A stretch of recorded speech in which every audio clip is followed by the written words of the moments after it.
चलो बच्चों ये प्रश्न को देखते हैं। तो प्रश्न में दर्शाया 2.76 ग्राम सिल्वर कार्बोनेट को तीव्र गर्म करने पर बने हुए अवशेष का भार होगा। यहाँ चार विकल्प दे रखा है, ए बी सी तथा डी। आइए मुख्य अवधारणा की चर्चा करते हैं। मुख्य अवधारणा। तो प्रश्न में हमसे क्या पूछा गया है, 2.76 ग्राम सिल्वर कार्बोनेट को तीव्र गर्म करने पे बने हुए अवशेष का भार होगा। तो यहाँ पे अगर हम देखें तो यहाँ पे हमें क्या दे रखा है कि सिल्वर कार्बोनेट को तीव्र गर्म करने पे, यानी अगर हम देखें तो Ag2CO3 को हम क्या करेंगे, गर्म करेंगे। तो यहाँ पे हमें क्या प्राप्त हो जाएगा, यहाँ पे हमें प्राप्त हो जाएगा Ag plus CO2 plus O2 gas. इसको हम क्या करेंगे, बैलेंस कर लेंगे। तो हमारा हो जाएगा 2 4 और यहाँ पे हमारा हो जाएगा 2 मोल CO2 और यहाँ पे O2। तो यहाँ पे हमने क्या देखा कि हमें Ag2CO3 को यहाँ पे गर्म किया। तो यहाँ पे हमने क्या देखा, इसका हमने लिया 2 मोल। तो यहाँ पे हमें क्या प्राप्त हुआ, 4 मोल Ag प्राप्त हुआ, यानी कि सिल्वर प्राप्त हुआ।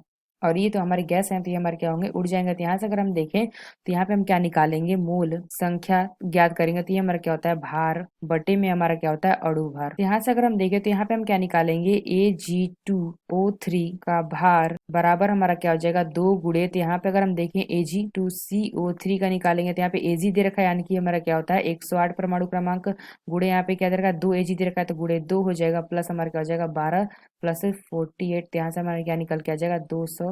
यहाँ से अगर हमने देखा तो ये हमारा क्या होगा, 2 गुणे क्या कर देंगे, 2 7 6। तो यहाँ से इसको हल करेंगे तो ये हमारा क्या आ जाएगा, ये हमारा आ जाएगा 552 ग्राम। तो यहाँ से अगर हमने देखा कि हमारा 2 मोल यहाँ पे है, तो ये हमारा क्या आ जाएगा 552 ग्राम Ag2CO3। तो यहाँ से अब हम क्या निकालेंगे, अब हम निकालेंगे Ag का भार निकालेंगे। तो Ag का भार बराबर अगर हम देखें तो ये हमारा क्या आ जाएगा, 4 गुणे Ag का हमारा परमाणु क्रमांक होता है 108। तो ये हमारा क्या निकल के आ जाएगा 432 ग्राम। तो यहाँ पे हमने देखा 552 ग्राम से हमें क्या प्राप्त हो रहा है, यहाँ पे 4 मोल, यानी कि यहाँ पे हमें प्राप्त हो रहा है 432 ग्राम Ag प्राप्त हो रहा है। तो यहाँ पे अगर हम देखें 552 ग्राम Ag2CO3 से हमें क्या प्राप्त हो रहा है, 432 ग्राम Ag प्राप्त हो रहा है, यानी कि सिल्वर प्राप्त हो रहा है। तो 1 ग्राम में हमें क्या प्राप्त होगा, 1 ग्राम Ag2CO3 में हमें कितना Ag प्राप्त होगा। तो ये हम निकालेंगे तो ये हमारा क्या आ जाएगा, 432 बटे में हम क्या कर देंगे, इसे भाग दे देंगे 552 से। तो यहाँ पे अगर हम देखें तो ये हमारा क्या आ जाएगा, 2.76 ग्राम।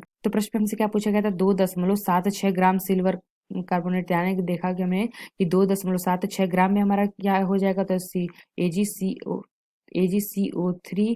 ये हमारा क्या हो जाएगा, अगर हम निकालेंगे 2.76 में, तो ये हमारा क्या आ जाएगा, 432 बटे में हमारा क्या हो जाएगा 552। और हमें कितने के लिए निकालना है, तो हमें निकालना है 2.76 के लिए। तो यहाँ पे अगर हम देखें तो इसको हल करेंगे तो यहाँ पे हमारा क्या निकल के आ जाएगा, ये हमारा हो जाएगा 119। 2.32 बटे में हमारा क्या हो जाएगा 552।